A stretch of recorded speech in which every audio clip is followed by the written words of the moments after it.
ওর YouTube channel. সুপ্রিয় ষষ্ঠ শ্রেণীর শিক্ষার্থীবৃন্দ, তোমরা অবশ্যই অবগত আছো আজ আগামীকাল রোজ সোমবার তোমাদের ইতিহাস ও সামাজিক বিজ্ঞান মূল্যায়ন অনুষ্ঠিত হবে।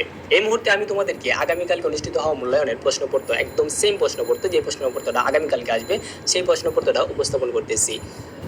সুপ্রিয় শিক্ষার্থী, একটুক্ষণ পরে আমি তোমাদেরকে এই প্রশ্নপত্রের সলিউশন নিয়ে হাজির হবো।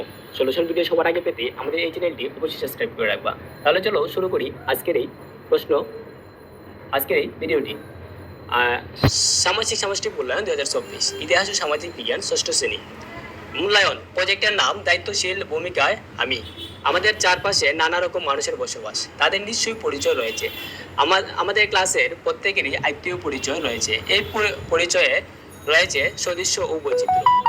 আমরা মূল্যায়নের প্রথম কাজটিতে জুড়ায় সহপাঠীদের আত্মপরিচয় অনুসন্ধান করব। এরপর অতীত ও বর্তমান সময়ের মানুষের জীবন ও জীবিকা তুলনা করব। সেই সাথে ভৌগোলিক পরিবেশে মানুষের জীবন ও জীবিকা শনাক্ত করে তুলনা করব। সবশেষে সমাজে নানা রকম আত্মপরিচয়ের মানুষের সাথে মিলেমিশে থাকার জন্য করণীয় বিষয়ে একটি প্রতিবেদন লিখব। এই ছিল তোমাদের মূল্যায়নের নির্দেশনা। এখন কাজে কি বলছে, চলো সহপাঠীকে জানি। প্রশ্নমালা তৈরি। প্রশ্নমালাটা তৈরি কি বলছে দেখো। প্রশ্নমালা তৈরি করে নিবা। আমি তোমাদেরকে একটু পরে সলিউশন ভিডিও নিব। প্রশ্নমালা তৈরি আমি একটু পড়ে দিই।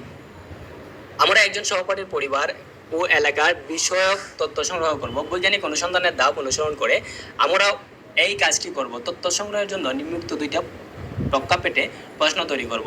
ভৌগোলিক প্রেক্ষাপট। আমরা সহপাঠীর পরিবার ও এলাকা যে ভূপ্রাকৃতিক বৈশিষ্ট্যের অবস্থিত তা বিবেচনা আত্মপরিচয়। সামাজিক সাংস্কৃতিক প্রেক্ষাপট। আমরা সহপাঠীর পরিবারের মানুষের ভাষা, সংস্কৃতি, পোশাক, রীতিনীতি, পেশা ইত্যাদি। এগুলো হচ্ছে প্রশ্নমালা এক। কাজেকের কো কি বলছে, প্রশ্নগুলো খাতায় উত্তর করতে লিখো। উপরে যে প্রশ্নগুলো আছে এগুলো খাতায় উত্তর করতে লিখতে হবে। ক বলছে জোড়ায় গঠন ও তথ্য সংগ্রহ করো। এটা তোমরা একটু পড়ে নিবা। গ নম্বর বলছে কি তথ্য যাচাই করো। একটু পড়ে নিবা, আমি একটু পরে সলিউশন ভিডিও নিয়ে আসবো। তথ্য যাচাই করো, তথ্য সাজাই বা এখানে কি বলছে, প্রাপ্ত তথ্যকে বিশ্লেষণ করে উপরে উল্লেখিত দুইটা প্রেক্ষাপটে সহপাঠীর আত্মপরিচয়ের বিবরণ লিখি। সতীর্থ মূল্যায়ন। পুরো কাজ শেষে আমরা সহপাঠীদের কাজের মূল্যায়ন করব। এজন্য নিচের চোখটি আমরা খাতায় তুলে কাজটি করব। সতর্কী মূল্যায়ন রুবিক্স। এটা কি বলছে, আমার সহপাঠীর নাম, ইউনিক আইডির রুল নং। সো এগুলো তোমরা একটু দেখে নিবা, একটু পড়ে নিবা। তো আমরা দেখতেছি এর পরের পেজ কি বলছে একটু দেখো। পরের পেজ বলছে কাজ 2, অতীত ও বর্তমানের সামাজিক অবস্থা। অতীত ও বর্তমান মানুষের জীবন ও জীবিকা।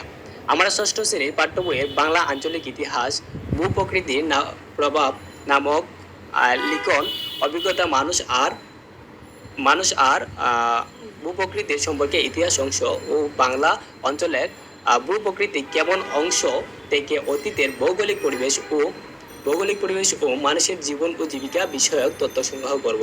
সেই সাথে আমরা ইতিমধ্যে সহপাঠীকে প্রশ্ন করে যে তথ্য পেয়েছি তার ভিত্তিতে নিচের চোখটি খাতায় লিখে পূরণ করব। লক্ষ্য করব যেন অতীত ও বর্তমান মানুষের জীবন ও জীবিকার তুলনা আমরা চোখ একে ব্যাখ্যা করে লিখি। সো সুপ্রিয় শিক্ষার্থী, তোমরা বুঝতে পারতেছো, এখানে এই দুটো চোখ তোমাকে অবশ্যই পূরণ করতে হবে। এই চোখটা তোমরা একটু দেখে নিবা। ক নম্বরে কি বলছে, বিভিন্ন ভূপ্রাকৃতিক বৈশিষ্ট্য এবং মানুষের জীবন জীবিকা। সো এই অংশটা একটু পড়ে নিবা তোমরা। কাজ 3 কি বলছে, দায়িত্বশীল ভূমিকায় আমি ক খ গ আছে, এইগুলো একটু তোমরা দেখে নিবা। আমরা একটু পরে সলিউশন ভিডিও নিয়ে আসছি। সো সুপ্রিয় শিক্ষার্থী, এই ছিল তোমাদের প্রশ্নপত্রটা। আগামীকালকে সেম এই প্রশ্নটাই